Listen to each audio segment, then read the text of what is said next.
Hi guys, this video was filmed in February before COVID-19 was a pandemic. Please know that we are not currently traveling and are self-isolating. Now on to the video.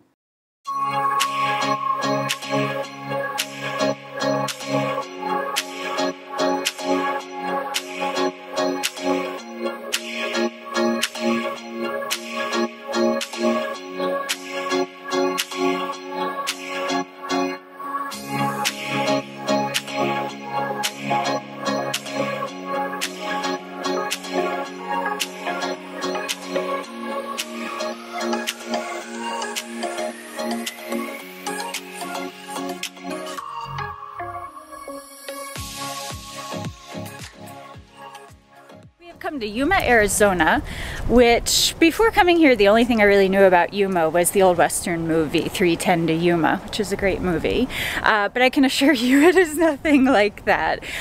It's one of the southernmost points in Arizona. It's right on the border to Mexico, so it's like a mecca for snowbirds. There are a lot of Canadians down here and RVers, just people trying to escape the cold and the snow. So it is about half an hour from a Mexican border crossing, so today we're going to head into Mexico. You ready for Mexico? Ready.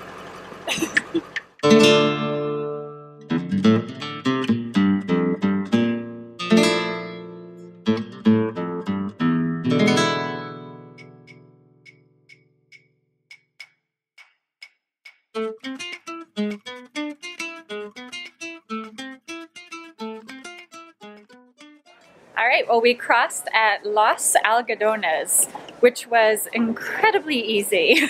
No passports required to get over. Obviously we have them with us to get back into the US later today. But one thing that a lot of people have asked us about living full-time on the road is, what do we do about our doctor's appointments? And to be honest, we don't know. We're figuring that out as we go. This is our first year that we haven't been home. No. It's a very distracting place to film. Anyways, doctors. What do we do about doctors on the road?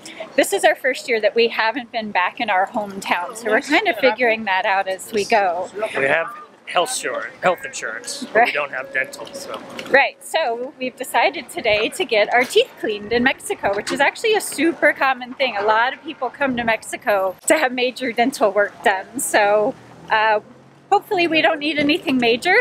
We're just in for cleanings, but it's time, so. We've had some friends that have gone to this dentist before, so we're gonna give them a shot and see how it goes. Yep.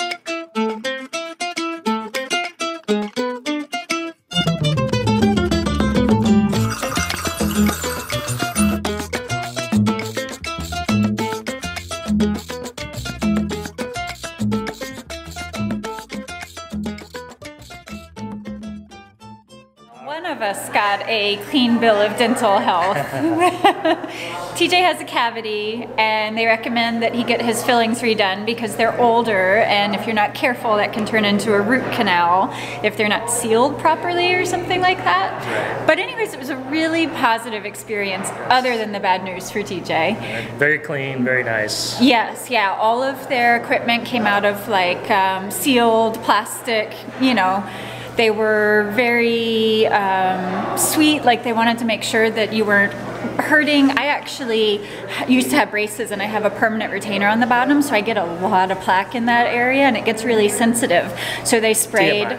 Yeah, I know, sorry. But anyways, they were just so sweet because it kind of hurts when they sit there and focus on that area nonstop. So they sprayed it with some Novocaine? I don't know, spray, numbing spray, and they were really thorough. They did a really good job, and it was $50 for 2 cleanings, so $25 a cleaning.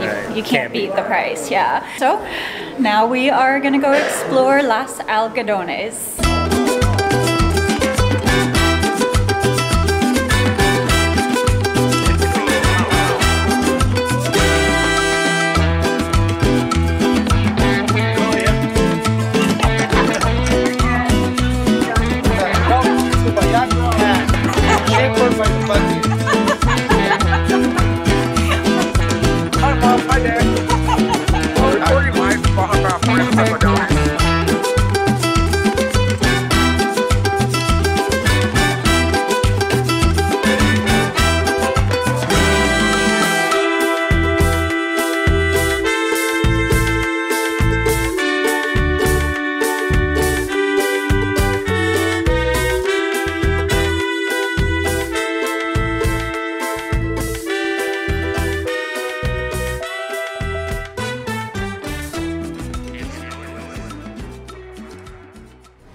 right, well, we got a sign. We have somewhere hopefully to put that this summer. Stay tuned to find out. We're gonna keep you on a cliffhanger there. But we have a knack for picking the coldest, windiest days to do things, and today is no exception. So we're gonna cut it a little short today and call it done. It was a good day. Teeth cleaning, lunch, sign, we're good.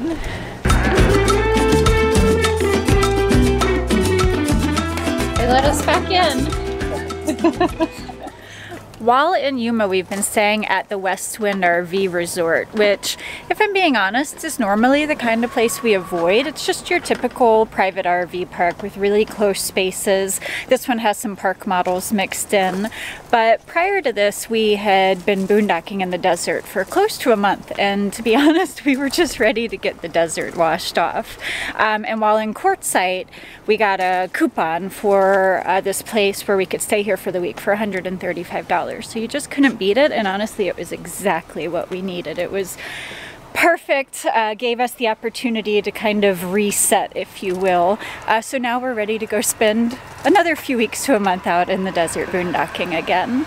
But we are headed out of here today, and we're gonna go check out some of the other camping options around Yuma.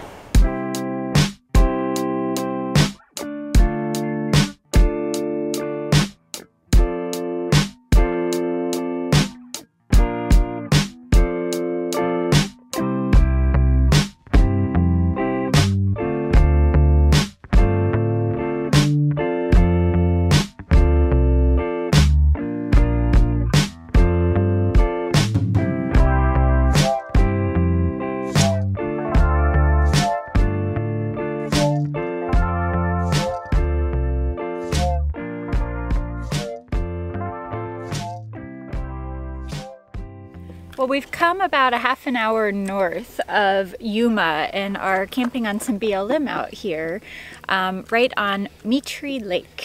Yeah, Yuma has a ton of different options for the winter RVer. Yes. And this place is packed with northerners, you know, coming down to get out of the cold and find a nice warm place to stay. Yeah, exactly. Yuma is also a really big area for agriculture. As we were driving out to Mittry Lake, we were driving through just miles and miles of fields growing romaine and broccoli. It's actually kind of fascinating to watch them harvest that and just work the fields. Yeah. But we're actually camped here on one of the irrigation canals that feeds off of Mittry Lake. Yep, Mittry Lake is fed by the Colorado River, and then because of all the agriculture in the area, there's canals dug everywhere that are used to, you know, flood and irrigate the fields. Yep. So today we're gonna drive around and look at some of the other camping areas or options around this area.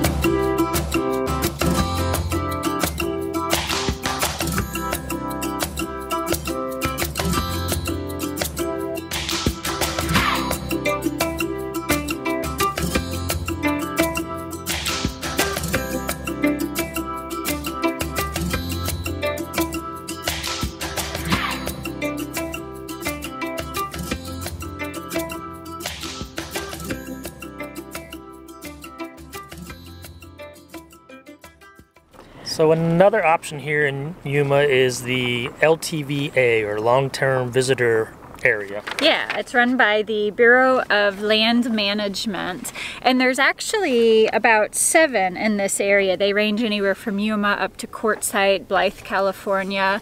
So they're kind of spread out in this southwestern Arizona and southeastern California area.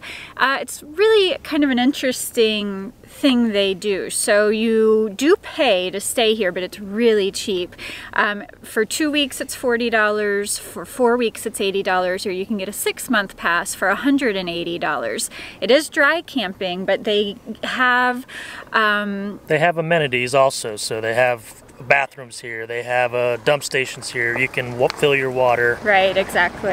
They have some recreation areas that that you're allowed to use with this pass. One advantage of the long-term visitor areas, as the name implies, is that there's no time limit on how long you can stay here. A lot of BLM spots limit you to maybe 10 or 14 days, but when you pay for the pass, you can stay the entire time that you've paid for. So whether that be 2 weeks, 4 weeks, or 6 months. Right. Or you can use if you pay for the 2-week pass, you can use a week here in Yuma, say, and then head north up to Quartzsite or wherever there's another LTVA area, and you can continue on up there. Kind of an interesting alternative if you're looking for, if you're not really interested in moving great distances or moving at all for that matter, and you want to stay on the cheap, you're self-sufficient. Now obviously you're gonna have to move when your tanks get full, but just up to the dump station to dump and fill up water again. So you know you're not having to go far for that. So another interesting option here in the southwest of the United States for camping in the winter.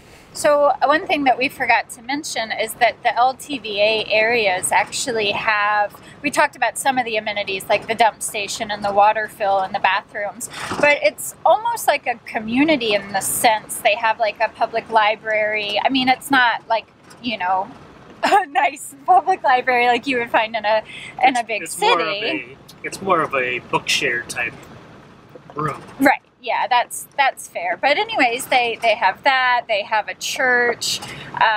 You know, so it's almost a little bit like a sense of a community, I think, up here.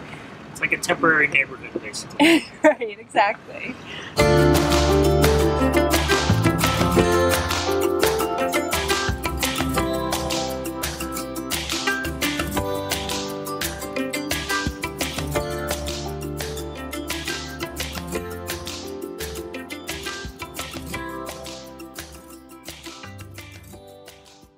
Yet another option here in Yuma is the BLM recreation sites. Now these are more of like areas you'd come for day use, but they do allow you some camping up to 2 weeks. Yeah, so they differ from the LTVAs, number one in cost. So you can either camp nightly for $15 or you can get a yearly pass for $75. So that makes a lot more sense if you're going to be spending a little bit of time out here. Right. These typically are on some sort of body of water. This one behind us here is on a just behind the dam, so it's a kind of a blocked up little lake right here. Yeah, so there's opportunities to go fishing or go out in a kayak or a boat. They do have a 2-week time limit, so that's sort of the difference between it and the LTVA. The LTVAs you can stay at the entire 6 months if you want. The recreation sites, every 2 weeks you have to move. Now there are a lot of options. There's about 7 or so in this general area to choose from. So you certainly can move every 2 weeks to another site. So it's kind of, if you don't mind moving, it's kind of a better deal really than the LTVA. And you can still use the LTVA facilities, so the dump stations and the water fill and all of that. Right, and some of them actually have showers here too, which is a nice plus. Yeah, so I had no idea that there were so many, that BLM offered so many different options. I just thought BLM land was public land that you went and camped for free, and that is true, but then there are separate subcategories of completely free with time limits but zero amenities. The LTVA, which is long-term, gives you amenities but you pay for it. And then like the recreation sites, which again you're going to pay for, but they're just going to give you a different experience. So yeah, I had no idea. We're learning all kinds of new things here in Arizona. Lots of options. And it's warm. Yes.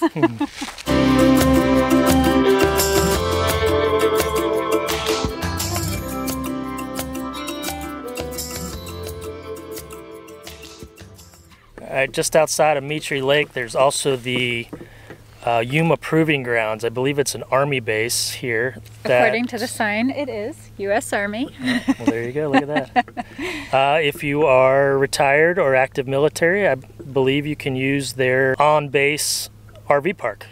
Yeah, so we don't know much about that because neither of us were ever military, but we know that it's available. We don't know what it includes and how much it costs, if it costs anything at all. We just know that it's another option in this area. Even if you decide not to camp here, we've talked to others that are retired military that have come and used their dump station or filled water here or used the commissary to get food. So it's kind of crazy just how many camping options there are in a small area. Today we've probably not driven more than 10 to 15 mile radius from where we started, and there's just lots of options.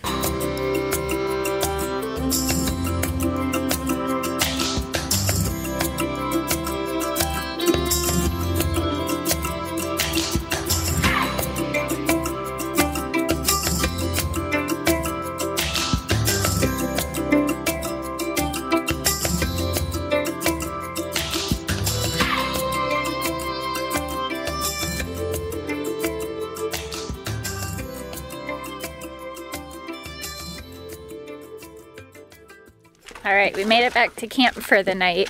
We are camped here at Mittry Lake with a group that we met in Quartzsite, and it's a fun group. We just can't seem to stay away from them. So we're headed to the campfire for happy hour, and I think the plan is to cook dinner around the fire tonight.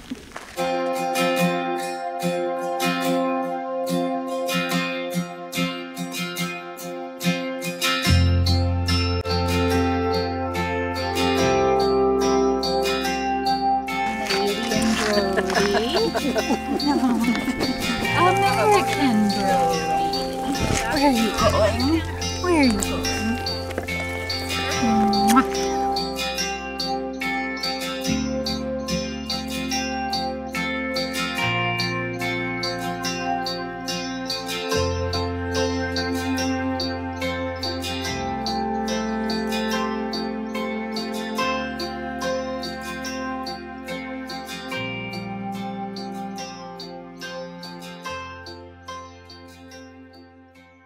So our time here in Yuma is done. Yeah, it's kind of sad, a little bittersweet to leave because we've had friends here to spend time with, and we've done a lot of campfires and community meals, and so it's a little sad to go out and be alone again, but have definitely really enjoyed our time here. Yeah, that's the one thing about being on the road is you get to meet so many amazing people, but you're constantly leaving them also. And the hope is that you'll always meet up again somewhere, and that's happened to us quite a few times. Yeah, it usually works out that way.